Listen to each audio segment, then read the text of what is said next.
Tropic Wave Radio. Ride the power of the wave. You are listening to Tropic Wave Radio. Ride the power of the wave.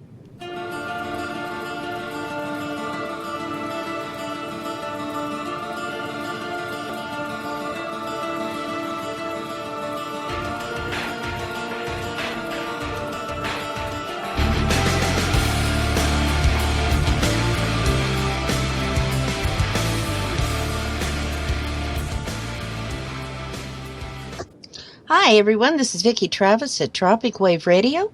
Ride the power of the wave. The content and views expressed on this broadcast are not endorsed by the station, its staff, or management, and represent the views and opinions of the hosts, guests, and callers. Legal documents are set up for the protection of patients, and they often seem to be not worth the paper that they're written on. Violations are routinely ignored in both civil and criminal courts. They just don't seem to want to get involved, often citing that the patient is already dead, so it won't do anyone any good. Well, nothing could be further from the truth. Every single time that civil or criminal courts refuse to get involved, it places more and more patients in grave danger. It further invalidates the worthiness of the documents itself because it really means that it's just another falsehood used to coerce patients into believing something that really is not true and was never meant to be true. It's just an illusion. We're going to learn during this program that for added security to medical entities, sometimes medical professionals will physically force drugged-up patients to sign away their right to life if those professionals have screwed up badly or they just want to get rid of the patient. Bobby Brown is our guest, and I'd like to welcome him right now. Welcome, Bobby. Hi, good evening, Vicki. How are you? I am just fine, and I hope all is well with you at your home. Now listen, you have a website at www.talkplatelets.blogspot.com. That's a pretty interesting title, Talk Platelets here. Can you tell us about it and what happened? Well, it started off as something to help us look up what my wife's blood condition was. Uh-huh. And it seemed to progress now into opening up and showing the world what's going on here. I mean, it only hits you when you've been victims of the system. Right. Now, she had a blood condition, a blood disorder of some sort? Yeah, and it's a very, a lot of people have it. It's basically called polycythemia vera, but it's thick blood. That's what it comes down to. So she had a precursor to someday maybe something bad happening. It's kind of common, isn't it? Well, it's most of us today, and of course, I won't go into the things on it, but the only thing they have for this sort of thing is drugs. And my wife did it well for years. She was, in fact, the doctors told her, listen, Gloria, you're doing such a fine job. We're not going to tell you anything. But we came up here to Washington, and we ran into a slew of doctors at a hospital that it's just unimaginable. You can't believe the disrespect they showed for my wife and I. The second time we went to the head oncologist up here at the St. Joseph's Hospital, Uh-huh. she called Adult Protective Services on us. Why? And they knocked on our door, and Gloria told them, listen, I'll never go back to that doctor. That kind of played a part in the end. Yeah, but polycythemia is not something you're dying from. Well, let's put it this way. It's like everything. You're going to die from something sooner or later, but most of the people that die from that, it's basically they go into the hospital and they die because the contradictions and the interactions from the chemicals that they do. Yeah. Now, I'm going to jump forward there a little bit. When my wife, what is disgraceful about this whole thing, and I want to jump forward here, is my wife went into the hospital, and while I was in the billing office, they knocked her out with opiates. Why? I still don't know why, except they immediately started to say she's going to die, Mr. Brown. She's in excruciating pain. So I had to find the room. I found the room where she was, and they had her out for 4 days. And I told them, why did you do this? She went in there with a stomachache. Yeah. And so for 4 days, all they repeated was she's in excruciating pain. I finally got her out of that hospital. They tried to get us to sign papers for what they call comfort care.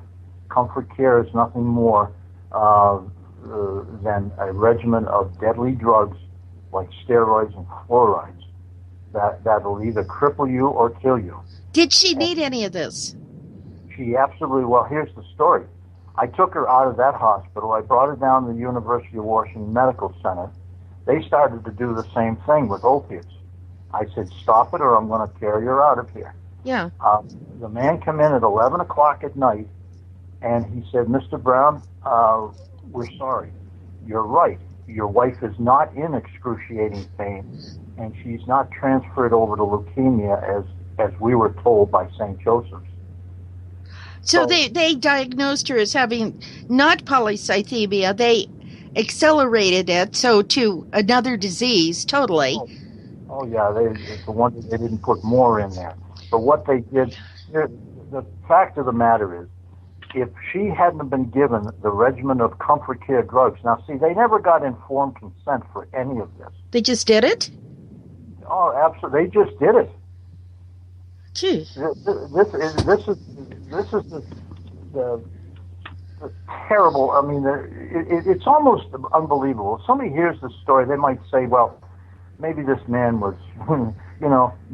If you live through that 12 days of hell we went through there, they had people playing the harp outside our room at night, and I said, "Why? Get out of here! I don't want to, you guys are already got my wife all checked out." And so, but they would not let us out of that hospital for 12 days.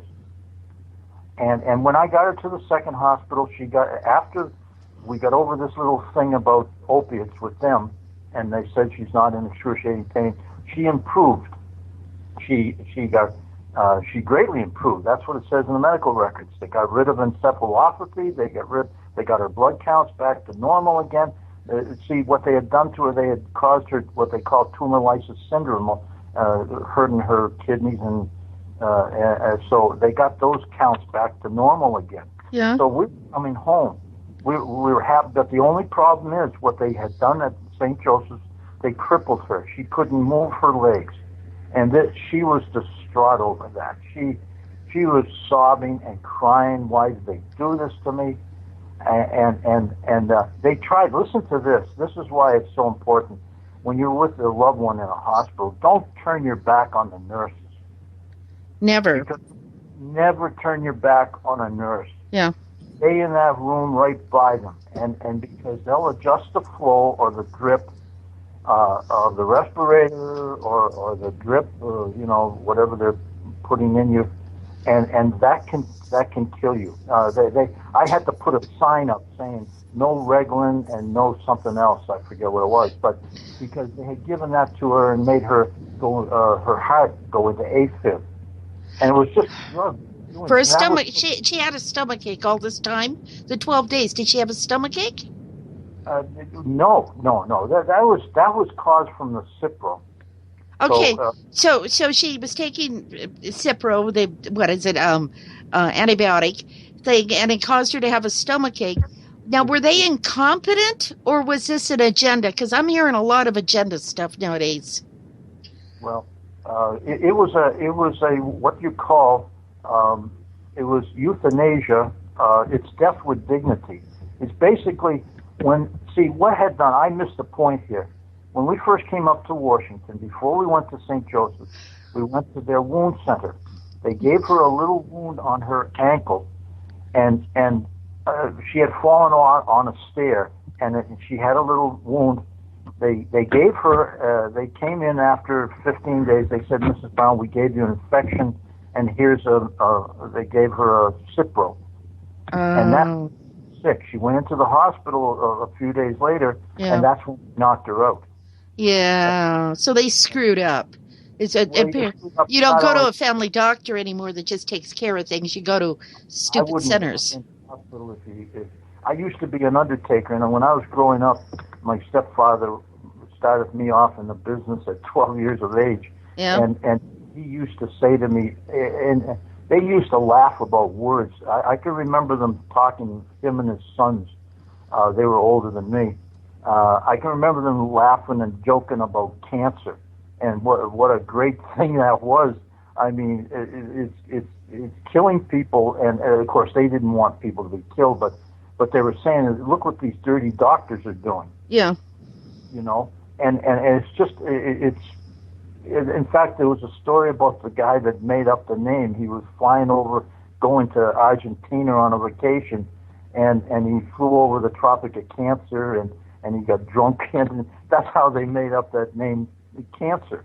They thought, oh, that sounds good. We'll make that, you know, we'll make that the name, and that'll be our moneymaker. So it is a moneymaker. Everything today, if you get a pimple on your nose, my friend was telling me the other day, he went down to the chiropractor or something, and he was sitting next to this lady, and she had a Band-Aid on her nose, and he said, what's that about?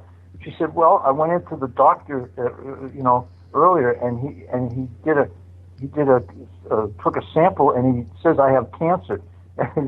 You know, now, I mean, come on. Everything is a cancer. I mean, no matter what. And they use all these fancy words, and they laugh about it because they know the fancy words. What all we're basically doing is our bodies are have to be mineralized. And if we're lacking minerals, which we are from the soil, I used to be a chemical salesman. I was for a big company in Cleveland, and I used to sell chemicals. In fact, I used to sell glyphosate. That was Agent Orange and stuff like that. Mm-hmm. We didn't sell it to kill our troops. We sold it for groundkeepers, you know, golf courses and stuff like that. Right. Municipalities and stuff like that. But what they're doing nowadays, of course, is they mix that up in our in the plants, and with the Roundup and all that, and they've sold it to the idea to the farmers, and now what that's doing is that's now in our food. So our food is weaker, it's contaminated, and of course more diseases are manifesting. Let's get back to your wife here. She had a stomach ache from an infection or antibiotic that she needed because of a medical center created an infection in your wife. At least they admitted it. You know, that part. But she goes to St. Joseph's. They misdiagnose her and start treating her for something she does not have. And then you end up having Adult Protective Services at your house because of them? Yeah. They came, Adult Protective Services, and let me shut this phone off here. Adult Protective Services, not only that, but after my wife died, I found out, I got a phone call from the Bellingham police, and they said, Bobby, Mr. Brown, we have to check this out. Did you make any death threats to the hospital? I said, what are you talking about? Well, anyway, they checked it, they investigated. What had happened was that the doctor that came into the hospital that day, he was a fellow walked in. I didn't know who he was, and I asked him, I said, would you tell the nurses to change that little wound on Gloria's leg? And he turned to Gloria. She was sitting up, and that was after the 4 or 5 days of having her drug. I told him to stop, and she was up now and awake. And he turned around to Gloria, and he says, Mrs. Brown, we're not going to change that wound dressing. He says, because you're going to die anyway. So, and I told him, I said, listen, you get out of here and don't come back. Yeah. And he says, hey, Mr. Brown, if you touch that wound, he said, I will call the police. So he did. He called the police that day. And they came up, and of course they didn't do anything. But the idea was, I mean, you know, why is he? Well, I said, why are you saying that to my wife? We don't know you. You haven't, you know, set it up as to why you're. Yeah, she was walking around eating food, able to talk and all that stuff. Right. And the guy's saying, you're going to die. I'm not going to change your band. What? Okay. I can't even tell you some of the other things. Why? How big a wound was it? She fell on the stairs. Why couldn't she go to the doctor? Well, we were going back to a wedding back east, and Yeah. she said they have a barometric chamber probably down there. They advertise, and they'll get that wound to dry up fast. Okay, so this was a wound that was pretty bad. No, it really wasn't that bad. What it was with her blood condition, it was just taking longer to heal, and it would layer, and there was no infection. It was fine. We put a little bit of silver on it and put a Band-Aid on, and it was fine. There was no infection. Yeah. And I even told my wife, I said, honey, I don't think we should play with this, I mean, oh, yeah, well, bring me down. They said they can do it because we were going back east to a wedding, my son's wedding, and she wanted to be able to wear stockings. Oh, yeah. Yeah, so that was the problem. I mean, when I look back now, if we hadn't have done those simple little things, she'd probably still be alive. But Sounds the like problem it. is, I mean, you can't go into a hospital today and they turn around. Here's what they did in the hospital. This is why I have a lawsuit against the hospital, and I've got it up to the Supreme Court of Washington. Yeah. But what they did is, I have an affidavit from an eyewitness that will testify. She witnessed my wife being forced to sign a medical directive when she was incompetent. She was drugged, and the lady said she didn't even know anyone there. She didn't know her own friend. So she was. So she was forced to sign a DNR. They were berating her. They were yelling at her, or pushing it, not just saying, "Please, will you sign Not this?" only that, but the lady that did this was an employee of their risk management department. Oh, gee, what a surprise! Yeah, what a surprise, isn't it? Yeah, She must get a promotion for this one, boy. I think so. I Yeah. wish you would tell us her name, but that might get you in trouble. Yeah, well, no, I won't mention her name, but I mean, like I told the judge in the Superior Court when she dismissed my case, I said, there's a higher judge, Your Honor, and she says, don't point your finger at me, Mr. Brown, and I pointed my finger up. I says, I'm pointing up there. There's a higher judge, lady. Yeah. Yeah, and this is back in the courts now, so maybe you'll get some, redress with it. I want to know. I want you to tell people. First, she fainted. She was fainting. I'm assuming that's part of this polycythemia. She fainted. You called 911. Well, she fainted because she was just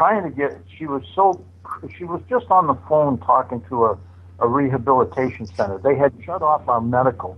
So she tried to get the rehabilitation center to get her so she could go over. She said, you got to get my legs working again. She couldn't get over the fact she used to be a CNA, and she just couldn't get over the idea that they would have done this to her. How old was she? 67 years old. So kind of young. Well, that's kind of young, really. Yeah. I mean, it's not like she's 94 or 5 or something. Right, right. And she wanted to live so bad. In fact, when she got down, this is, there's so many little things that I probably am forgetting here, but when she was in the second hospital, she got better, like I said, in the second hospital. She said to them, she woke up one morning just before we came home, and a nurse had put a DNR bracelet on her arm. Uh-huh. So Gloria yelled out, "Get this goddamn thing off me." And she was mad. She told the doctor, she says, "I want that nurse out of here. I don't want to see her in this, She says, why did she do that?" So anyway, and we signed up. They wouldn't give me the form, but so Gloria and I made up a form ourselves saying that she wanted full resuscitation.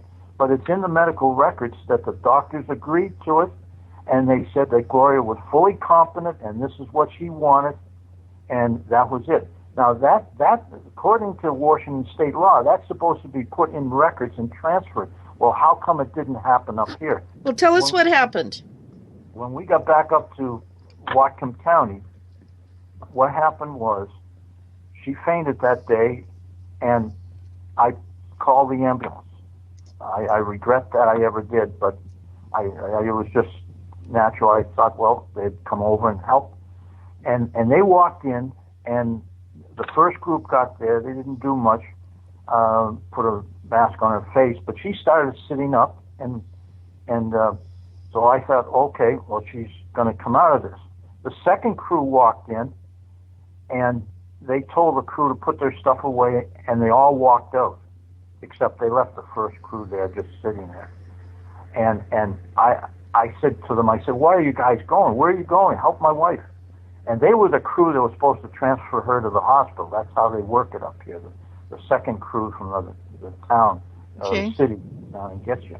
So they walked out, and I had to put Gloria on the gurney myself, and I wheeled her out, and they finally put her in the ambulance. But I thought they were working on her because I figured, well, she's breathing and everything. In the run report, it says that they witnessed her expire in the house. And they let her sit in that ambulance for 35 minutes while her heart beat. And they never touched her, except for when they started to head to the hospital, which was only 20 minutes away. Why would you start to do CPR on a person after 35 minutes when they could have done it when she supposedly expired in front of them? Yeah. That first 2 or 3 minutes is very, very important. Right. And it makes the difference between life and death. And here they waited until 35 minutes, and then they, just to make it look legitimate, but again, they pumped her chest once, I guess, and then the doctor says, don't do any more. This is what it says in the run report. Now, but what happens is, in the autopsy, it says that there was a puncture wound over her internal jugular vein. And how'd that happen? That's what I'd like to know. Yeah. I know it is. It's like you put an animal down. Yeah. If you're up on a farm, that's how they do it. Yeah. You know, that's what they did. That's why her heartbeat stopped immediately. It was instantaneous. But, I mean, there's somebody that should be charged with murder here. And not only that, but see, what happened was the responders, the reason why they walked out on me and why they had these big red boards in front of them is they were told that I was going to shoot them. By whom? By the hospital. By the which hospital is this that said this? St. Joseph's Hospital. St. Joseph's, the ones that falsely said that she had leukemia. Yeah, the Catholic hospital, they're supposed to be, you know, I'm getting all these people saying, oh, no, you know, Catholics, we don't do that. Well, somebody there it is. What's your excuse for this, baby, you know? Yeah. I've got a few other cases about it, and what they always try to get around is, oh, well, the hospital's been sold out and all that. But, you know, it makes no excuse. If you still got your pictures up on the wall and your crucifixes and pictures of your sisters and all that, well, you're still a Catholic hospital. That's right. And it shouldn't be a religious thing anyway, but the problem is if it was a Presbyterian or Cedar Sinai or anything else, I'd still be saying the same thing about them. That's right. Somebody killed her. Right. Somebody murdered. And somebody falsely accused you of things that were not true. Can you imagine that, huh? I can imagine it quite easily, yes. I think I commend you for being able to even tell us this. It's a very difficult thing, and I think you're doing a spectacular job. It's a very hard thing to be doing right now. The whole problem here is the death with dignity. The people that are supposedly against it are also in bed with this whole thing. And the state is involved in it too. They've gone away from sanctioning the protecting the sanctity of life, and now they're in bed with all these murderers like the Planned Parenthood, and now these people that have figured that, well, you make more money on death than you would by keeping people around, and it's a holocaust. One woman calls it plowing of the fields. In other words, everybody you talk to, they trust their doctors. If you only knew, when I was in the chemical sales, we used to pay off everybody. That was the name of the game. Everybody's got their price. Everybody. You can't name the highest police chief, the politician, anybody, you could pay them off and send them on a vacation or pay for a set of tires, and you got them. Once you got them in your pocket, then you know it's repeat business. Yeah, but Bobby, you couldn't have been. You would not have been bought off, right? Did I ever buy people No, I off? didn't. No, I didn't say that. I said if you had reversed positions, could you have been bought off? Absolutely not. But I wouldn't be a There doctor. you go. My point is, it's not everyone. Well, but it looks like it. It looks like it, though. The problem is they get rid of their people. That's what the problem is. That's right. They're killing naturopathic doctors. Anybody that says they have a cure for cancer, you know, you're shunned, you're taken into court. There's a guy down there named Nitsky that they've got him in court for years, and he's cured cancer. Well, again, like my stepfather used to say, there's no such thing as cancer. That's right. And there's a Dr. Wallach. He sells a product there, and he says 95%. He used to do autopsies. He's an animal doctor. But I would rather go to an animal doctor than I would a regular allopathic doctor. I mean, is this you didn't run across this type in California? And California care is often quite horrible. But your family did not encounter this in California, did they? Where they were did. Okay, so Yes, this is specific. We have several cases in the Washington State area, and that's why I'm wondering, is this an agenda? Is it a bunch of screw-ups? Well, the agenda is because it's a death with dignity state. You see, once they get it in law, then it switches over. The voluntary euthanasia all of a sudden becomes involuntary euthanasia. That's what it sounds like is going on, and they're just getting away with it right now. Yeah, but I mean, she had polycythemia. She didn't have leukemia. You know, this is dumb. No, this is real. What was the problem with the courts? Well, well, let's put it this way. This particular court here, they have dirty hands. The simple fact is, it's their responders. So, and it's their precious hospital here, and they make money off of this, and they're all in bed over contracts and corporations and how it all works. Correct. I mean, it's all. That's how they do business, to stay in business. Did you report this to HHS or CMS? I've gone to everybody. I've gone to the governor. I've gone to the Board of Health, the American Medical Association. I've gone to Euthanasia Prevention Coalition, the Pro Alliance.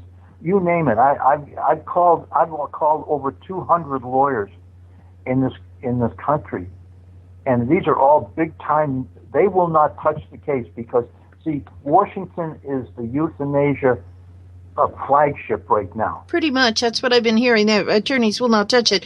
But what about the federal government, HHS and CMS? What did they tell you? They won't even talk to you. I'll tell you, there's nobody there. I'll tell you, I feel as though I'm the only person, and people don't like me because but I'm the only person that's got a case that's in the pipeline that could take down death with dignity. Yeah, but they won't let you. They won't let you because the money will be coming in there. Yeah, they won't let me. But I mean, if my argument is so solid, if I'm able to make my allegations and prove them, and I have issues that if I can get over that hump and get it. If, for example, this court here come up March 29th, this next hearing on the Washington Supreme Court, mm-hmm. if for some reason I back them in a corner and they have to decide with me, and it's a fairly easy, simple thing. They got me on procedural errors and standing and stuff like that. So I'll if I can defeat that, and I think I'm going to, if I can, then boom, it's going to go into the trial. Now then, I will. I mean, one man can't do that. I'll need a whole army of attorneys representation. Yeah. It would take years, because I know of a doctor that sued St. Joseph's Hospital. Her name was Dr. Lowy or something like that. It took her 7 years, I think, and I think she still lost. And they gave her an infection. They didn't kill her, but I mean, she was a doctor there. That goes to show you. I mean, these people got thousands, millions of dollars, and they'll fight you. Like, if I get this, a lawyer still might not take my case, even if I win. If I get it into the Supreme, if they set it up for a trial date, I might end up having to go in myself and do it pro se. I don't know how I would ever do it, but can't you transfer it to a different area, like California, another state? Well, what I would do, I'm hoping that if they, for some reason, they deny me, and I have something to deny it on, or to fight it with, like make a constitutional issue or something like that, due process. I can, they can't kill a person. They can't allow a person to sign their own death warrant. I mean, there's no law that says that euthanasia or death with dignity allows that. But that's what it matures to. Once they get the feeling that it's a law now. So if I can get this, if I could get it into the Supreme Court, or a federal court at least, even the Court of Appeals, the 9th District here, I might be able to have a better chance there, because they kind of look things from a different perspective than the state courts do. You didn't even know about this DNR. Was it paramedics told you that the hospital had? They never told us anything about the DNR. So, and I understand you got some apologies from these people too, for their behavior. No, absolutely not. In fact, no. Oh God, no. In fact, I'm getting harassed.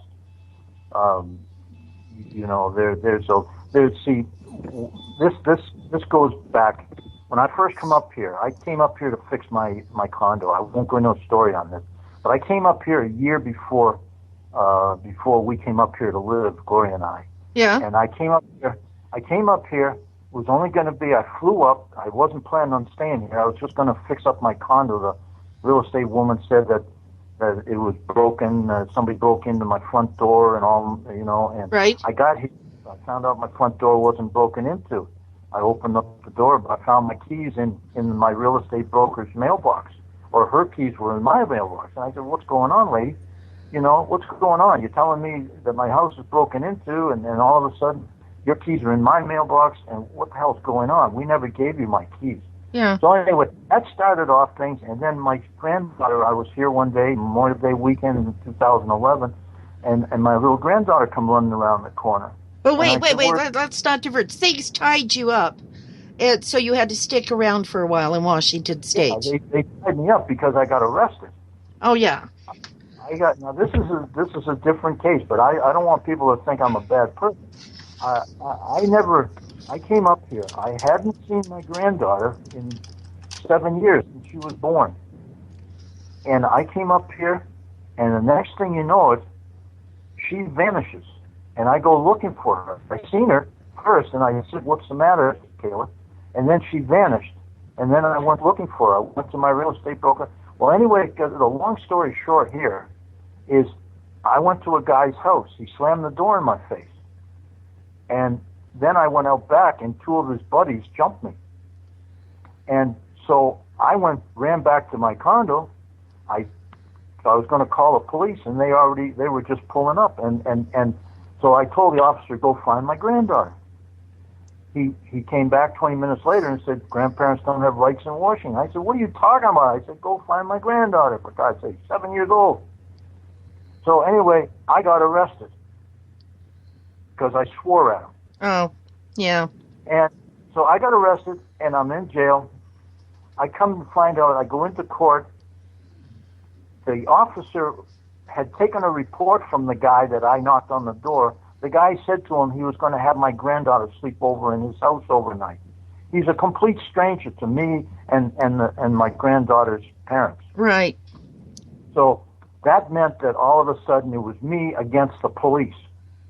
So they went into court. They nailed me for assault on a guy. They made up the story 2 months later that I assaulted a guy. The guy turns out, after the trial is over, I find out this guy is the biggest gold robber in Canadian history. So, and then they said, oh, they got into court and said I was drunk. Well, I was a long-haul truck driver for the last 7 years. You don't drink when you're a truck driver. Yeah. And then I proved, I didn't know they were going to even bring something like that up in court. After I found that out, I went and got my crossing records. I was in Canada all day from 7 o'clock, and I didn't get home till 5:45 at night. I was arrested at 7 o'clock. How could you get drunk? So see, the whole thing was a story. They didn't want the story of the little girl coming out because whatever. Actually, the police, the sheriff's department, they were charged with letting a little girl get raped several years earlier. Yeah. It was and so what happened was they didn't want to get charged again. And so anyway, I don't mean to go off on that long story, but I'm just saying. Did they bring that up in your case? Did they bring that up? When I'm bringing it up, I'm bringing the connection together because what happened is where did the hospital start to get these things that I was making death threats? Okay, so they looked at okay, I understand now. See what I'm getting at? Yeah. Okay, this sounds like a really horrible place to live, to be honest with you. And we hear these stories, oh, it's a beautiful, grand place. I'm hearing a lot of bad things about Washington State these days. This way, it's the pipeline for child trafficking. That's one thing. Oh. Now, that tells you a lot. If you have a corrupt judge or a jury, oh, by the way, the judge that came in against me in that case, he was related to the police officer. Yeah. The sheriff went in there. Him and the guy that lured my granddaughter into his house, into his condo, they both stood up on the stand and they both lied. He says, no, I didn't mean to write that in my police report. Oh, it's just a boo-boo. Yeah. They make a lot of boo-boos in that state, don't they? I'll tell you, well, I don't know. I won't say much more. No, you don't want any problems. But I just wish I had never come here. Let's put it that way. I wish I had Yeah. I wish I had gone back to Canada and got the hell out of here, I'll tell you. But, this death with dignity thing is just, they're doing the same stuff up in Canada. I hear that. Yeah. Trying to push it through up there. But there's a lot of states that have already put it down. I think, I'm still trying to understand something here. Were they screw-ups, misdiagnosing and treating your wife, or was it an agenda? We've had people on the program from Washington who have openly said nothing was wrong, and they just killed the person. That's true. Well, listen, I've talked to people. I talked to one woman down in Mount Vernon. Mm-hmm. She went to the hospital. They told her, her doctor said, oh, you have cancer. You got to go in for an operation. She went in, it was just before Christmas, and they took out her insides. And she come home, her husband said she was just walking bones. And when I was talking to her, this was like a year afterwards, and she still looked like death warmed over. But they got a call a few months afterwards and said, oh, we're sorry, your wife didn't have cancer. So, talk about screw-ups, but then is that a screw-up, or was that something weird? Well, no, it was a wrong diagnosis. And then another lady, the doctor said, told the husband and wife, just go in, you have cancer. We just got to give you a few shots of radiation and you'll be home in a day or so. And like 5 days, 10 days later, the fellow said, they took her home in the ambulance and put her in the house. And she died the next day. She was all burnt out. And I know the man, and it's a shame. I mean, it's basically, I call it a Holocaust. I mean, almost the same thing that they did in Germany. The people didn't know until after they saw all the bodies. They didn't know what was going on in the. Or they didn't want to admit it. They didn't know. Well, yeah. Well, yeah, actually, there's probably people that are part of this, and nurses and doctors. They're making too much money. They can't reveal it. But I couldn't live like that. I just would have to get out of the business. You know what I find disturbing? This is the area where they had that first Medicaid experiment. Where this is where the government does their experiments. Is are their new programs going to work or not? And yeah, maybe there's something to what you're saying here, because again, we've been hearing this pattern, and I want to be fair. I want to be fair to everyone. Is it are they screw ups? There's a bunch of people that don't know what they're doing, or is it an agenda? And it sure is coming across as some kind of a sicko agenda here. I'll give you another example. When we were down to the second hospital, University of Washington Medical Center. Yeah. I haven't put this up to too many people because it makes you sound like you're making up this story. But one of the days I was sitting there, and these 3 women came in. They were dressed in black, from black dresses and black boots. Now, it kind of looked like they were nuns, but they were nuns, but they looked like they were like Elvira. Oh, yeah. Remember Elvira? So they're doing goth. Okay, they were goth. Okay. Yeah. And they sat there. They had these boots on, and the boots were tied. All 3 of them. They sat there right in front of me, and I'll never forget one of the head woman that was talking, because she had an eyebrow that went straight up. It must have been maybe an accident or something. Yeah. But they sat there and they tried to persuade me just to let Gloria go. But nothing was wrong with her. I know. Look I just got finished telling you she's better. And here and look at the nurse sticking the DNR bracelet on her. She knew that Gloria was getting better and she was coming home. Why the hell would they stick the DNR bracelet on her? So you know that this is an agenda. This is more than just people screwing up. This is an agenda. These are people that believe that, well, we've been teaching our children death education for how many years? Yeah, but Bobby, I'm assuming that you guys are Medicare. We've had people that are not any insurance, no coverage from the government, no nothing, and they do this.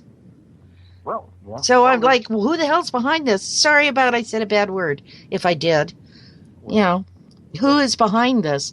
And I'm wondering, is it these people with this infusion of money to privately created agenda, or is this government backed? I have my own agendas on this thing because everything is about double effect. Yeah. What do you mean by that? Well, double effect is the comfort care. And it's even written into the laws here in Washington. Yeah, I think you live longer with that then. Well, double effect means that they'll give you a regimen of drugs and it'll do bad, but something good will come out of it. Or you can switch it around. Something good, but something come bad. So that's, if you look up Google double effect, it's gonna trace you right back to the Catholic Church. This is their, and I can't help but say it, but listen, after what I went through in that hospital, I would never darken a Catholic church or a hospital ever. There's something going. There's an agenda here. Yeah, it's called the greater good of all. Well, make room for more. Look back at World War II and Hitler and making friends with the priests, and you have the pictures of it all, and then the Holocaust and all that. And nobody ever said anything, and then they all ran off to Argentina, and then all of a sudden now we got a pope from Argentina. The whole thing. And people don't understand. I'm not against Catholic people. I have Catholic families, members. I'm half. Yeah, but the Catholic hospitals are known for being pretty cruel. There's some of them that are just plain cruel, and it doesn't mean, it has nothing to do with the church. It's just a business. The nature of the business, they're just kind of like visions of the nuns with the rulers, How can they get up there and say that they're against this stuff when it was just like yesterday on the paper here, some college in San Francisco, they're all for assisted suicide and euthanasia, and so these are the young Catholics that are growing up, and they may go against the old ways perhaps, but the Catholic Church is supposed to be against all abortion and all that, and euthanasia. But how come then it's so prevalent? Why is it there? Why did that happen to us? Why did that happen to us? We should have felt safe in that hospital. You should have, you would assume, especially when you use religion as a front for something. You expect it to be safe. I just cannot get. This is astounding. It's all coming from the same area, and this is bizarre. And you have a right to say, and it sounds very valid to me, because this is exactly what took place during World War II. And, well, before that it was started. And this is just culling the herd. And I'm amazed, because there was no illness, no disease. And again, it's kill. Just kill here. And I don't get it. I don't know why they think that they could get away with it. And I understand Washington State sometimes is known for, you'd think they were in the Deep South with some of the stories with the good old boy stuff. Washington State does have sometimes that mentality in some areas, but I don't think that they're going to kill somebody. They just kill them. They don't make up all these stories. Yeah, well, the strange thing about it is I've never smoked a joint in my life, and I'm kind of proud of that, because we lived where the hippies were in California, and but this is the only state that has authorized. I can go down here in Blaine if I wanted to and go in and buy all kinds of marijuana. Yeah, it's all legal, and to me, it just opens up the door to the drug business, and then people get used to taking drugs, and they go to the doctor, they get more drugs. They're the biggest salesmen they have. I mean, when I sold chemicals, like I say, repeat business, and everybody had their price. So you could pay off anybody, and the doctors are no different. They're on sales contests, and they have to sell so many drugs. Otherwise, they don't take that trip around the world that their wife wants to go on. In some respects, that is very true, at least in the Kaiser system. Bobby, in regards to the medical marijuana issues, so I've known several people that are alive today because of the medical marijuana, the oil itself, which does not make you high. And I'm wondering, those people at their own cost, their expense, they have to buy that stuff. Their insurance is not involved in their treatment.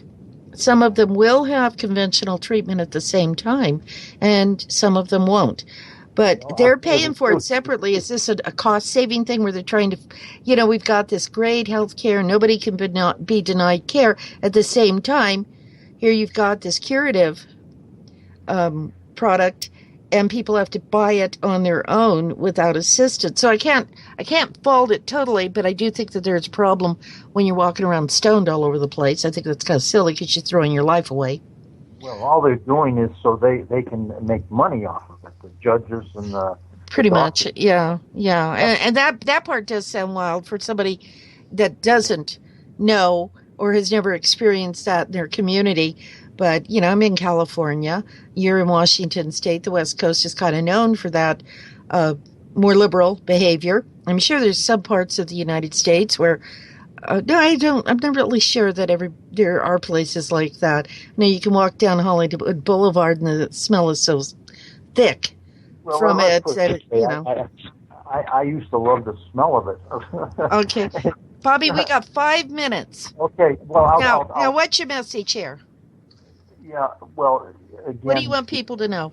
Well, I just want to clear that up about the marijuana. Yeah. Gloria would have been better off had they been giving her marijuana than Oil. they did giving her those fluoroquinolones. That is a those given. Yeah. They give it out to people with tennis elbow and little kids for earaches and everything else.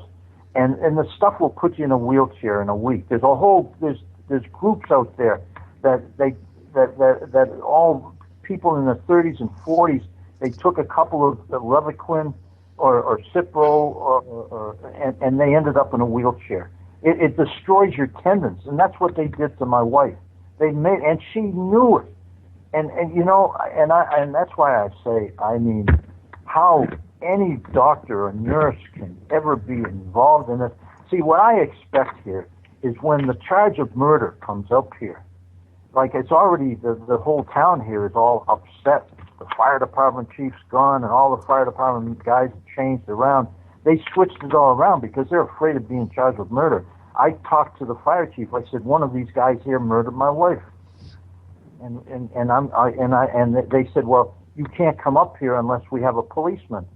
And they had to have a policeman there while I talked to them. But I said, one of these guys murdered my wife, and I'm going to find out who it is. You know, it sounds to me like they've been through this before. Oh, it yeah. really does. Yeah, you're not the only one. They just switched these guys around, and it's a whole brand new crew now. And now when somebody, now they got the fire trucks coming out. Yeah. They don't just send out an ambulance. They got the whole fire trucks now. They're playing their cards a little different. So, and that's why the town, why I didn't get any place with the Superior Court. They're covering up their own dirty work, It sounds like that. They're indebted to the tax base that the hospital is providing. I have to close, Bobby. I'm so sorry. Thank you for being a guest on this program, and to the audience, thank you for tuning in to the Vicki Travis Show at Tropic Wave Radio. Be sure to tune in for other Tropic Wave Radio programming. Hasta luego. Until next time. Tropic Wave Radio. Ride the power of the wave.